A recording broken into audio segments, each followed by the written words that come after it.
সুন্নত না পড়ে শুধু ফরজ নামাজ আদায় করলে হবে কিনা? সুন্নত না পড়ে ফরজ নামাজ আদায় করলে হবে। কি হবে? লবণ ছাড়া তরকারি হবে।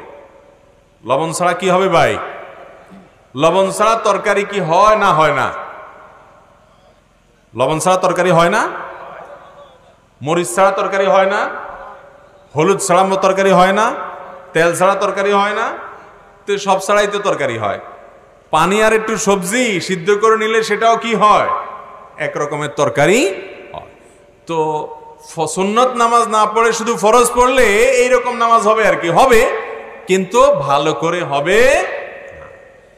মনে রাখবেন, 5 ওয়াক্ত ফরজ সালাতের আগে পরে বিভিন্ন সুন্নত সালাত যে শরীয়তে রেখেছে, এটি আমাদের ফরজ সালাতের পরিপূরক, ফরজ সালাতের জন্য রিহার্সেল, প্রস্তুতিমূলক আয়োজন। আবার কিয়ামতের ময়দানে বান্দার যদি ফরজ আমলে ঘাটতি হয়, নফল আমল দিয়ে আল্লাহ তাআলা পূর্ণ করবেন।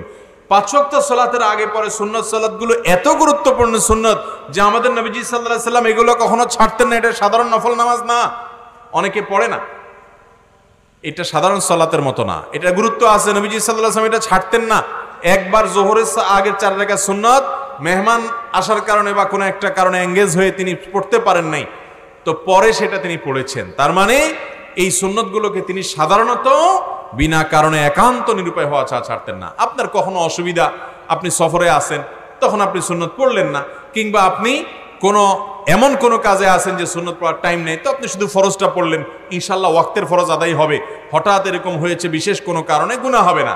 কিন্তু আপনি নিয়মিত এরকম করেন, অভ্যাস বানায় নিছেন, তাহলে আপনার ফরজের দায়মুক্ত আপনি হয়ে গেলেন, ওয়াক্তের ফরজ আদায় হয়ে যাবে, কিন্তু আপনার সালাতটা ওই লবণ ছাড়া তরকারির মতো, ওই ওয়াক্তের সালাতটা